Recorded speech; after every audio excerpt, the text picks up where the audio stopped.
Mic drop. We found a property. And no, it's not in Belgrade. Everyone seems to think I live in Belgrade. I don't live in Belgrade. I live close to Novi Sad. I'm part of the Novi Sad crew, but I love the Belgrade crew too. I love Belgrade for its own reasons. Novi Sad's just for its different reasons. But I came here December 1st, guys, and I already found my property. I am so grateful because let me tell you, the hustle and bustle of finding properties right now is difficult. Serbia, I don't know when or if it has ever had this many people moving to Serbia at once. We have Ukrainians coming, Russians coming, and then everyone else who's disappointed with their country. And a lot of Canadians are in that group. So we found a property that was still reasonably priced, and we are so grateful. I'm going to take you through that process though. And I'm also going to take you through what my Airbnb looks like, how much I pay, and how much rentals are now, because things have changed. Where do I begin? So maybe I should talk about my rental. Let's start with my rental.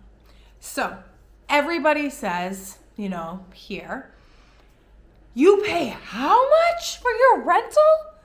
650 euros? That is insane. I'm like, it is? Okay, so every single person who said that to me was like, I can find you somewhere to stay for 200 or 300 euros. Watch, I'm gonna find you something. Like I've told you before, the Serbs are very helpful. I'm gonna find you something. I'm gonna send it to you, and then you can pay less. Okay. We've said okay each time. They haven't come back. We're still waiting. Do you know why? Because times and prices have changed. Things have changed in Serbia. So if you have rent that is 200 or 300 euros, hold on to that. Because my sister-in-law and brother-in-law are paying more than they've paid 2,000. We're 650, guys. We're not doing bad. And let me tell you, not only am I only paying 650 euros, but look at my space. I'm gonna take you through a tour. Here you have a lock. I know that everyone here is probably thinking this is not a big deal, but here you actually get to lock yourself in not once, sorry, wrong way. Not once, but twice. I know, stupid for everybody else, but not stupid for us. Anyways, this is what we have until we find our piece of land and we build. So right now, this is a room that is shared with my 3 children. So my girls are sharing this bed, obviously not ideal. And then this is for my son. However, the room is very roomy for a room that is obviously here in Europe because usually the spaces are much smaller. We also have this beautiful balcony space here. And a nice yard to look out to, and it's great to dry your clothes in the summer, and we will still be here in the summer, so it's nice that we have that. Our floors are heated, which is beautiful, so nice, so your feet are always warm. Please excuse the mess right now. We're just in the middle of doing some laundry and putting some stuff away. My husband and I are in this room here. It's our bedroom. King of the household. Here is our coat rack because we don't have a closet, but we're fitting our jackets, and our jackets stay there more often than they don't because it's warmer here. We don't really need all these big winter jackets that we thought we needed. We're currently looking for a shoe rack to place our shoes. Obviously, again, not ideal, but we're in an Airbnb until we can get to where we're going to call home. This is just another closet with an area here. You're probably thinking, why do we not store some shoes here? Well, since my son is sharing a room with our daughters, we have given him this area to use as his closet. This is our bathroom space. We have a really nice stand-up shower with the waterfall here. We actually have a washer and a dryer. So our landlord knew we were coming back here and went and bought us the dryer, which was so nice. So we have a dryer. And hot water tank. Another cool thing, Canadians, to show you is that when you open the window, so this way opens your window like this. This way opens your window like that. I know, again, all my Serbs are like, what? That's totally normal. In Canada, that's not normal. So this is our bathroom. Again, a really nice spacious area for where we are. This is our dining room area where we have our dinners, our kitchen, very modern feel to it. Currently we're storing some of our luggage still here because we had 25 suitcases, if you remember me in my other video. So of course, we still have some here, and we have some that was put in family's home. Air conditioning for the summer. This actually pulls out into a pull-out bed, but we've decided we don't want our son sleeping on a couch for that long, which is why he's sharing a room. Here we have our living room. And my Christmas tree. Anyways, lots of seating room. And that's what we've got. Now, the difference with my $650 Airbnb is it includes my internet, my TV, my water, my struja, my power. But people are gonna say, well, that's not expensive anyways. I get that. But the reality is that all-inclusive cost is not a lot. The average rental that I'm finding on all these different Oglasi sites is like more like 1,000 euros, 1,500 euros for the size that we need. We have 3 children, 2 girls and a boy. If you haven't already watched my family video, you'll see the dynamic in the ages. We need space. And this rental is perfect for the size of our family, the layout of everything, what we're used to. I think we're getting a steal. In Canada, prices are through the roof for rent. And when I told people I was moving here and leaving Canada, and I told them I'm paying 650 euros, they're like, what? That's dirt cheap. Okay, so now you're gonna say, well, Canadians make so much money. You're coming here with bags of money. Let's talk about that too.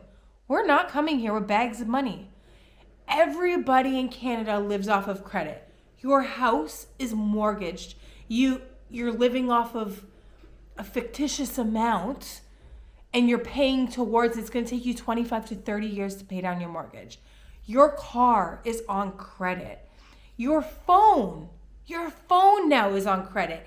You pay for your plan, and then a portion of your phone is paid off each month. I mean, I can't even think of it. Everything's on credit. You get braces, it's on credit. Credit cards are just natural way of life, and living in this credit world is just the way it is. So when you want to move to, let's say, Serbia, you have to pay off all that credit before you can leave. We're not coming here with bags of money. You know what? Some people might be. I'm just speaking for myself and my family, where people are like, you know, $25 isn't cheap for the dentist. Yeah, I get that you guys in Serbia make less, but in Canada, it doesn't matter how much money you make, you're still paying $290 for a cleaning. $290 for a cleaning of your teeth. It doesn't matter if you make money or you don't have money. There is no option for private medical or public. Okay, I'm getting off topic. Okay, let me go back to these rentals. So I've been looking at other rentals just to see kind of what was out there, because everybody's made such a big deal about our rental price. And like I said, I've seen the prices. One cool thing here is that a lot of the rentals actually come furnished. That is not really a thing in Canada. A majority of them come empty and you have to furnish it yourself, which is realistic. One thing is kind of funny is that if it is furnished, and let's say you don't want it furnished, and this was in a Facebook group. This is not my story, guys. This is in a Facebook group for the expats. And the person said, hey, I don't want the furniture. I have my own furniture. Can you take out that older furniture? I don't need it and I'll rent it from you. And the person said, put your brand new furniture in storage and use the one that we have. And she said, I'm not trying to offend anyone, but the furniture was like 100 years old and I have my own furniture. So they refused to rent it to that person. I couldn't even believe that story. I just thought it was great. I had to share it with you. Okay, now let's talk about the best part of finding our property. Okay, the process is not a clean, simple process. One thing everyone kept warning me before I moved to Serbia was like, are you aware of how backwards administration is? And I was like, oh, I can deal with it. Of course I can. And I'm still here saying I can deal with it. But that doesn't mean that I'm not going to sit here and be like, that was ridiculous. So I'm going to take you through this process. Finding a piece of land or a home. Now, in Canada, we have guidelines that give you almost like you're comparing prices to competing homes that have sold for a similar size, homes that have sold that were a similar size that will give you an idea on price range. Here, it's like picking out of the sky prices. So nothing is a standardized, or you can't have an idea on a price because what one person might be charging for one R, the other person might be charging double or triple for another R. Confused on the word R? I was too. They measure in Serbia by Rs, not hectares, not acres. I don't know how to calculate it for you, but to my understanding, 1 hectare is 100 Rs. Okay? I might be wrong. Let me know below if I am, but that's to my understanding. Okay? So when you're looking for land here, you want, in our case, we got 18 Rs. I'm so excited. But you're looking for a big piece of land to build on because, I didn't move to Serbia and leave my cookie cutter community in Canada to come and live in another tight space cookie cutter. I want space. So when you look through these websites to find pieces of land, and I say websites, unlike Canada or the US, there's no one centralized space that you can look for everything. On that one centralized space, that is updated by real estate agents. Here, we have multiple different websites that are not regularly maintained. And for example, my tetka's house has been for sale on that website for 4 years. They're not even selling the house anymore. And it's still listed. And I had to call and be like, how come your house is on here? And they're like, we're not selling it. The agency hasn't removed it. So I know that's true for more than just their home because I've called to look at certain homes and they're like, oh, that home sold a long time ago. That's not accurate. The websites are not accurate. Problem number 1. Problem number 2. That one home you might be looking at or that one piece of land you might be looking at may be listed by 5 different agencies. So, funny thing that happened, not funny, embarrassing, funny. So, you have to deal with the agent, pretty much the agent that is listing that property. Unlike, again, in Canada, what you have is one agent and they look for all different listings. Doesn't matter who's selling the property. They present it to you and you go see. Okay. So here you're dealing with different agents. Here's the funny story. We call an agent.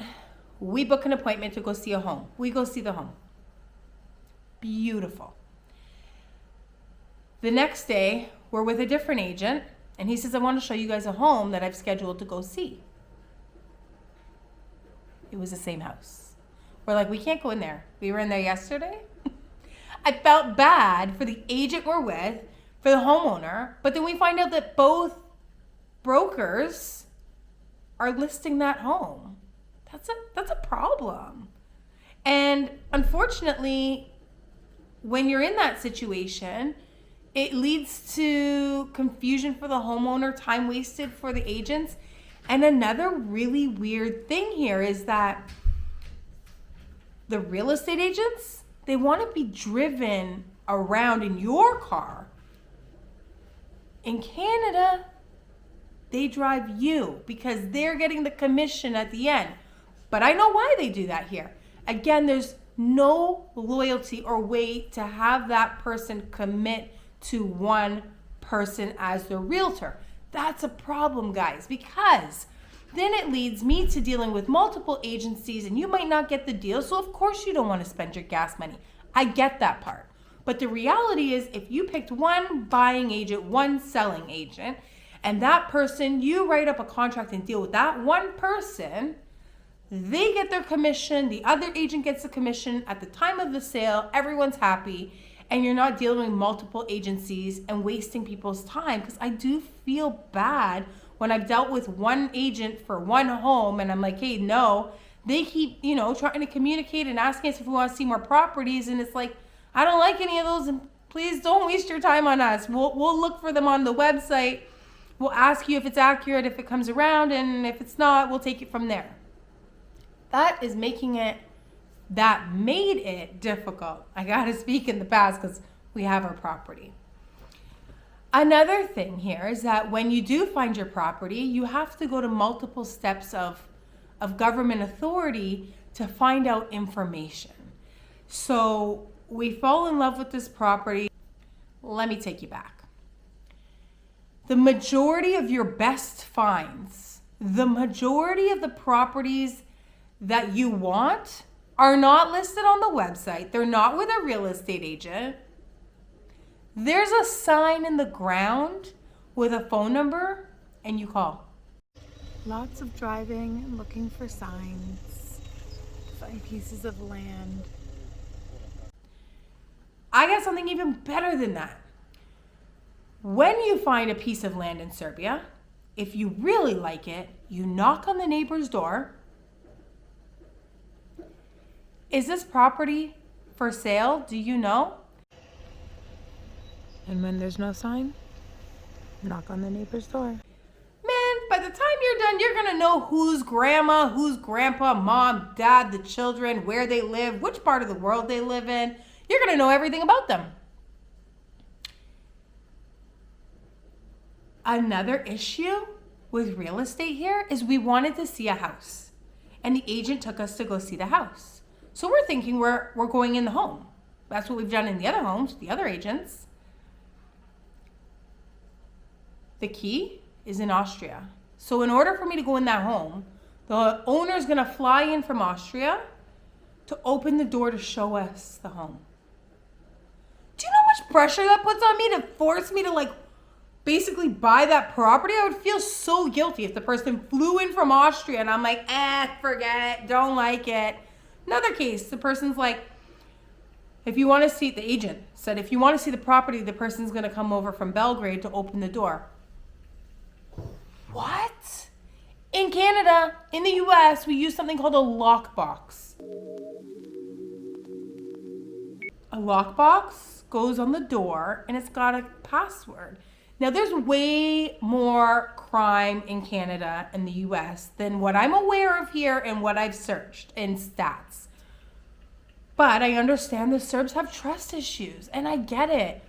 But that makes selling your property that much more difficult. And something else brand new to me is, in Canada, when you're selling your property, you leave your property and the agent walks through your home with the person who is looking at the home. Here, the homeowner shows me their property and walks me around. Why are you using an agent? They don't even do pictures. The agents don't do pictures here, Canadians. That's the homeowner. And a lot of these homeowners are elderly individuals with flip phones, and they take these blurry pictures or take pictures of their kettle sitting on a stove with some coffee on it. Because when you buy your homes here, you buy them furnished, which makes sense because you buy your furniture for that home. But anyways, that's shocking too. But if you're actually walking me through and explaining the home, why'd you get an agent? If you're going to unlock the door for me, why do you have an agent? Guys, this is not me being ignorant. This is me simply asking because I'm genuinely confused. I want to understand the logic. So a lot of people here still sell private, and that makes sense to me. I totally get that. So they sell privately, and you know, you go to the neighbors, you find out the information, you get the phone number, you talk to that individual, and they say, yep, this is the parcel number. Okay, step one. Go to, I don't know what it's called, but basically went to the notary office, and in the notary office, we gave them the parcel number.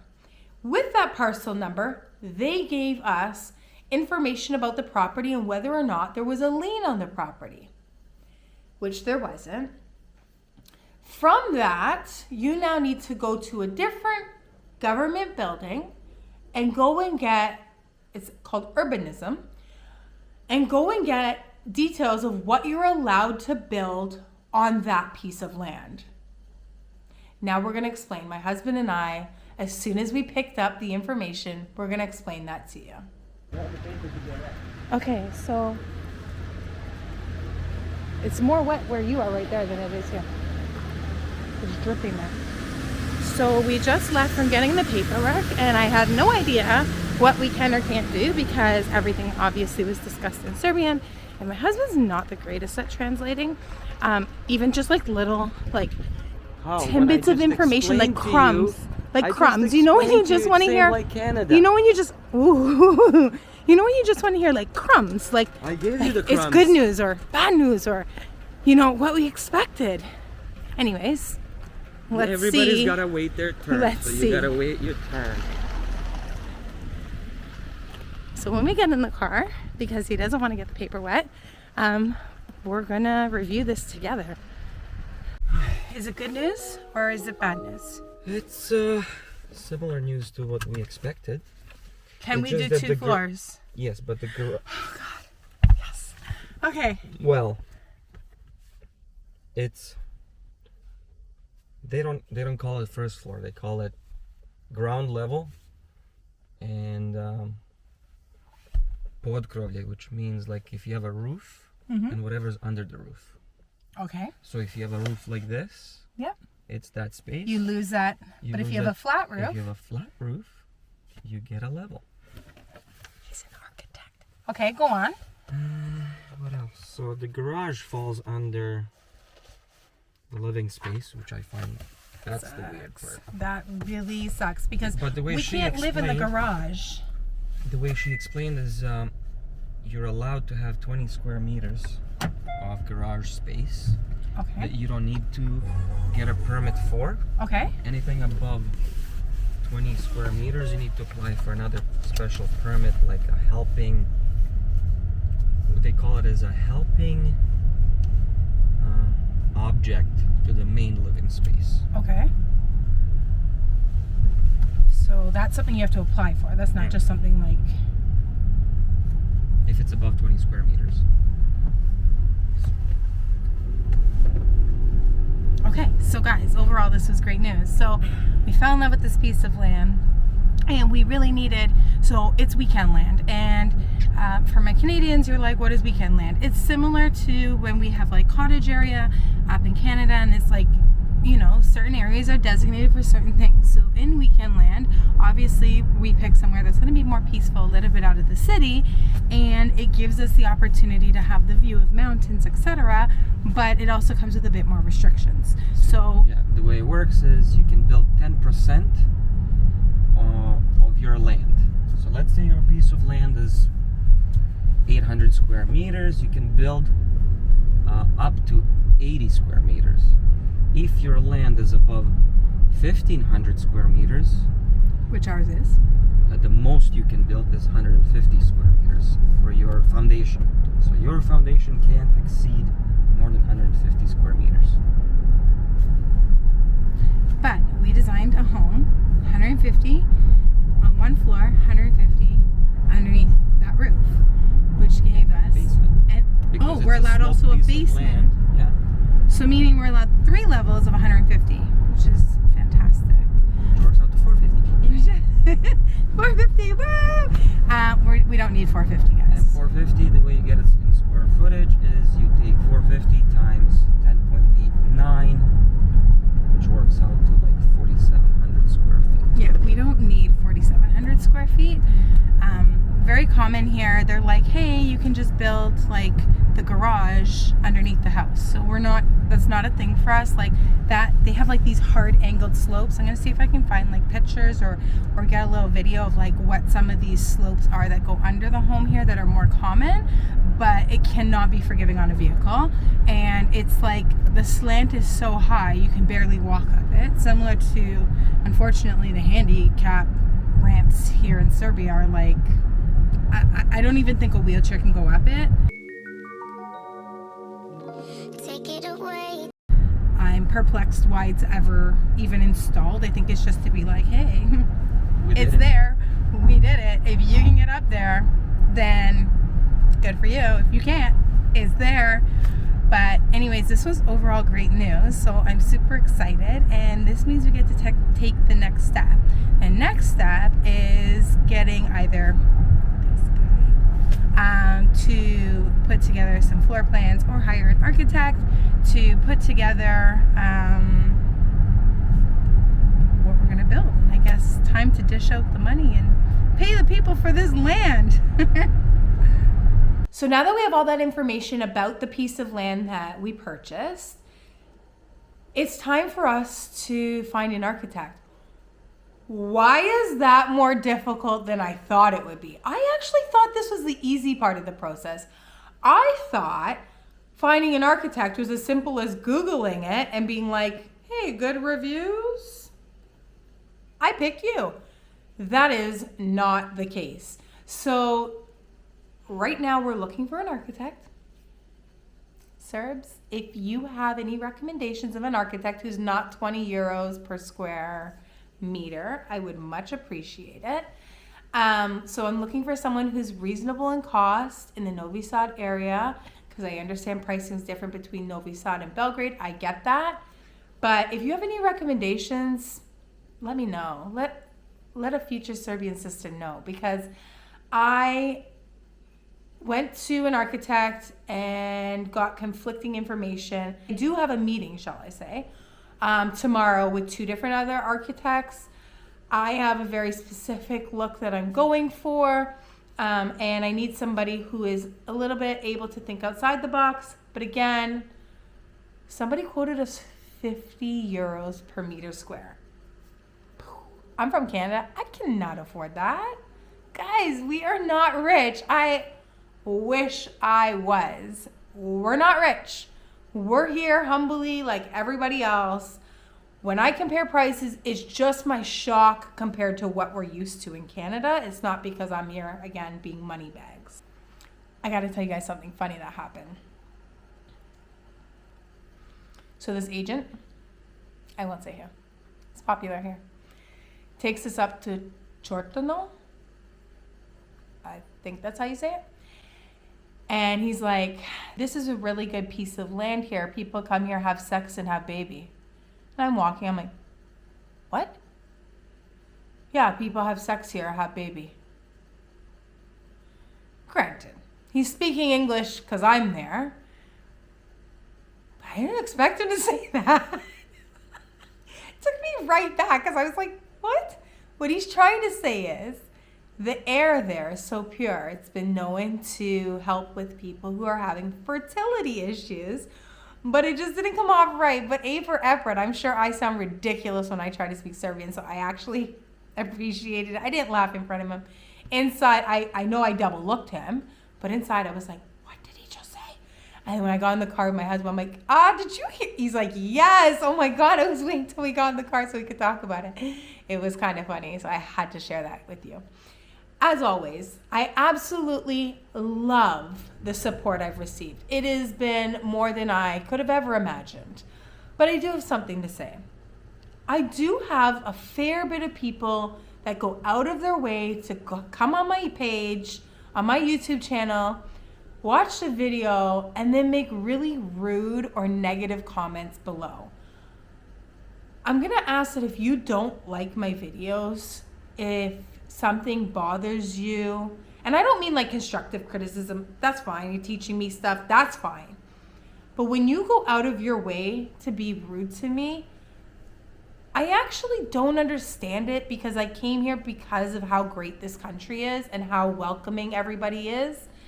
And while some people are going to say it's not Serbs, I am seeing a lot of Serb names that say things. Again, the majority are fantastic. I thank you from the bottom of my heart. But to the people that go out of their way to try to ruin somebody else's day, first of all, it doesn't ruin my day. But second of all, if you don't like something, you have the choice to just move on. You don't need to say anything. You don't need to subscribe. You don't need to like my video. In fact, I believe there's even a dislike button, but you don't even need to do that. I have never wasted time out of my life to not like somebody's video and then go out of my way and leave a comment to try to upset them. I think as a whole, as a community, as a country, as the world, we could all do better if we were just a little bit kinder.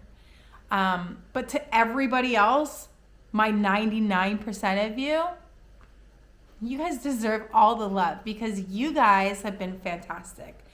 It motivates me to do this every single week. And again, it motivates me to come up with more content, talk to you guys more often. And I look forward to running into you guys when you see me out. I'm as down to earth as you see in the videos. I'm as bubbly, as hyper, and my husband is that quiet guy. He has to be. Look how animated I am all the time. Anyways, as always, I absolutely love doing this. Vidimo se, we will talk soon. And if you see me around, say hello. Ciao. Zdravo.